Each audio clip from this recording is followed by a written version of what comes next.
May tanong sa akin, Boss Ray, kahit po registered sa SEC po, nanghaharas pa din po. Alright, napakagandang mensahe po nito. Pero bago ho natin sasagutin, inimbitahan ko ho muna sana kayo o napakisuportahan po sana ang aking mga social media accounts sa YouTube, Facebook, and TikTok. Sa video po natin, alamin po natin ano ba yung mga possible na dahilan kung bakit kahit SEC registered, nangaharas pa rin itong mga bugo katabusadong online lending apps na to. Pero bago ho yan, disclaimer po muna, hindi po ako abogado. Ako po'y maniningil. Lahat po na sinasabi natin sa ating mga videos based on my experience at syempre po sa ating po pagsasaliksik at pagtatanong sa mga kaibigan po nating abogado. At isa pa po, hindi ko po kinukonsente ang hindi pagbabayad ng utang dahil ang utang ay responsibilidad at obligasyon na dapat po natin bayaran. Ang hindi po ako pabor ay doon sa maling pamamaraan ng pautang at maling pamamaraan ng paniningil. Sagutin po natin yung pinadala niyo pong mensahe. Pero bago natin sasagutin, i-shoutout ko lamang po yung aking brother, Brother Knight, Sir Knight, JC Nick daw. Shoutout sa iyo at sa susunod na council meeting, kita tayo. So tuloy po natin yung pinadala niyo pong mensahe. So sabi niyo nga, kahit registered sa SEC po, nangaharas pa din. Well, totoo yan. Okay? Ito po, yung sa palagay ko, na dahilan kung bakit, Unang-una po, kasi, pwede ho kasing, magrehistro sa SEC using a virtual address. Okay? Pinapayagan po nila yan, kahit na wala pa sila talagang physical office dito sa, sa Philippines, kasi kalimitan daw po, ng mga online lending apps are foreign owned. So, kung wala silang opisina rito, gagamit po sila ng virtual office to register. Ngayon, yung iba ho kasi is ginagamit po ito na pang camouflage o panago nila. Talagang hindi na nila binibitawan yun. Hindi na sila nagtatayo ng opisina dito talaga. Yun na lang. Ang dami hong gumagawa niyan. Okay? And I think na ginagawa naman po ng paraan yan ng SEC. Okay? Tapos, ano pa ba? Yung mga dahilan. Well, kasi po, yung kanila pong mga empleyado kasi is, commission-based.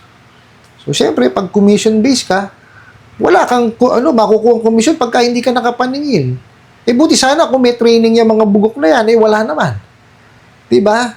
Kung ano na lang yung masabi, yan yun na. Wala talaga kasing nagtuturo walang nagga-guide Di po ba? At meron pa pong nagsasabi na gumagamit nga po sila ng kanilang mga third party collection agency. I'm not saying na lahat po ng collection agencies are gumagamit ng panghaharas na na pamamaraan sa kanilang paniningil. I'm not saying that. Meron pong mangilan-ngilan. Okay? Unfortunately, meron po. Kasi, sabi nga nila, yung pagpapasahod din daw doon is through commission-based. Yun ho kasi ang mahirap. Pagka commission-based. Ako, never po akong pumasok sa commission-based. Kasi syempre talagang ikaw, gusto mo kasing kumita ng malaki. So, ikaw ngayon talagang pupukpukan ng pupukpuk. Kahit 10 oras ng gabi, tatawag ka. Diba? Kumbaga, mawawala na sa isip mo or i-disregard mo na yung yung kung ano man yung mga nakasulat na batas Actually, nangyayari yan, sa kalsada na lang ulit, kasi yun yung pinakamadaling maging halimbawa po, di po ba? Ito, sa mga hindi ko sinasabi lahat dun, kalimitan po, may mga mangilan-ngilan po tayo mga public utility drivers po. Sa sobrang kahit kailangan talaga nilang boundary, raratrat yan. Talagang kung tumakbo, matutulin, or nakabalagbag sa kalsada, sakay ng sakay. Okay? Which is bawal po yun. Di po ba? Kasi may certain speed limit tayo. Tapos meron tayong mga tamang babaan at tamang sakayan. Di po ba? Hindi siya nasusunod. Nagiging normal na nga po Di po ba? Kasi wala hong nagsusumbong. Di ba? Kaya ako, I'm encouraging everyone ng mga naabuso nito mga bugok at abusadong online lending apps. Regardless yan. Kung legitimate, or illegitimate yung mga yan, kung legal or illegal. isumbong po natin pagka sila talaga ay gumagawa ng harassment o mga kawalangyaan. Kasi walang sino man ang may karapatan, no, na yurakan ng ating karapatang pantao. May human rights tayo eh. Di po ba? Para saan pa po yun? And also, tandaan po natin, meron tayong prohibition on unfair debt collection practices. Sobrang spoiled na po natin. Biruin nyo. Inisa-isa na po ng SEC yung mali. Ito mga bugok at abusadong online lending apps, kung ano yung mali, yun ang ginawa. O di ba mga bugok talaga? Sus Mario Joseph, hindi nyo na nga i-interpret eh. Inilagay na.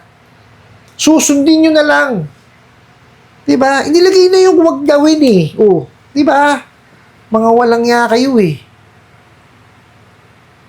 Mario, hindi ko kayo maintindihan bakit ganun eh. Diba? Kasi, sige, nandun na ako. Commission base, diba? Pero, makakakolekta ka, mas marami kang makukolekta kung ikaw ay maayos kausap. Alam niyo kung bakit ito, ha? Kasi, nag-eksperimento ako. Okay? Gumawa ako ng team ng mga babae at team na lalaki. Okay? Siyempre, pagka babae malambing magsalita yan, malumanay, di ba? Okay. Tapos yung mga lalaki, although yes, kasi sinusunod talaga namin kung ano yung mga tamang paniningil, di ba? Although yan, medyo may diin magsalita yan, di ba? Pero pa rin, sumusunod sa tamang proseso. Ganun kami. Okay? Ko na yan, kumbaga, sasabihin ko sa inyo, ganyan sa kumpanya namin. So, nag-eksperimento po kami, no? Mas maganda yung naging koleksyon ng sa babae. Totoo. Kasi may psychological effect yan eh. Pag maayos mong kausap, malambing yung kausap mo. Diba? May engganyo kang magbayad. Diba? Kasi ang mga lalaki may tendency yan eh. Yung, alam mo, yung modulate yung boses niya. Diba? Firm magsasagot yan. Diba? So ngayon, syempre, may mga tao kasi na ayaw nun eh. Okay? So, ngayon, pagka tinawagan ng mga maniningil na babae, nagbabayad Diba? So, hindi mo kailangan gumamit ng harassment talaga. Hindi mo kailangan walang ya. Makakapaningil ka. Diba? Kaya ko kasi ginawa yung eksperimento na yun. May gusto kasi akong patunayan noon sa boss ko na hindi kailangan ng bargasan o bardagulan sa paniningil. Kasi yun yung inaano niya sa amin eh. Kasi supervisor ako noon eh. Na kailangan ganito. Ayoko nung ganong singilan eh. Not unless na na sila magsisimula, yung mga kliyente. Kasi may mga ganun po eh. Actually dati, meron kami napuntahang hindi ko na sasabihin kung saan medyo may kaguluhan lugar. Pinasok pa rin namin kasi kailangan namin talagang singilin. No? Napaaway talaga kami. Lumabas kami, bukol-bukol ang mukha namin eh. Kaya lang, siyempre, hindi na namin yun. Kumbaga, hinayaan na namin sa mga pulis, no? Kumbaga, na-blatter na po namin. But kaya lang, siyempre, abala po eh. Kasi every time na magkakaroon ng hearing, kasi tinuluyan po ng company namin eh. Sino po ba yung kami? So, siyempre, kami yung aatin. So, ayun, naabala kami. Although, yes, okay lang kasi bayad naman kami. Pero, ganun pa man, hindi yun ang trabaho ko. Hindi ko trabaho na Diba, pumunta sa hearing ng yung alam mo yun, sa mga ganong hearing sa small claims, yes, atinan ko, pero yung mga ganon. Although, ako naman napatawad ko na yun, siguro nabigla lang. Pero, ganun pa man, nasaktan kami. But, lesson learned yun, na pag alam mo na talagang magulo, huwag mo nang pasukin. Ako yun lang naman ang lagi kong sinasabi sa aking mga kasamang maniningil, no? Kung tansya mo na hindi mo kayang yung lugar, medyo may kaguluhan, atras. No, hindi ka duwagan ng umatras eh. No? Actually, pagiging matalas yun at matalino kasi iniisip mo yung kinabukasan mo at ng pamilya mo. No, doon po sa nagpadala ng katanungan na yan. Well, ito sasabihin ko sa inyo. Parehas lang, wala pinagkaiba huya sa mga sa LTO, no, tsaka yung SEC. Parehas lang huyan eh. Kasi nakita nyo naman, maraming nagva-violate pa rin po ng batas trapiko natin. 'Di ba? And even sa SEC, wala hong perpektong ahensya ng gobyerno. Now, para po 'yan mapuksa, well, kailangan po ng tulong po natin. So, ang lagi ko pong pinapayo is, unang-una, bago tayo mangutang, syempre, i-check natin kung registered. Kagaya sinabi nyo, registered, nangaharas pa rin. Iba ho kasi pag registered eh. Okay? Madali yung i-ano sa SEC yan eh. Okay? Pag registered yan, tawag dito incorporated, tapos may certificate of authority, tsaka kung yan, OLA, kasama sa recorded online lending platform. And then, not only that, i-check nyo po yung kanilang rating. Nasa apps naman yun eh. Pag bababa yung rating at maraming comment na nangaharas, huwag nyo nang hiraman. Ano po? Tapos, bukod dun, syempre, lagi natin babasahin yung kanilang terms and condition.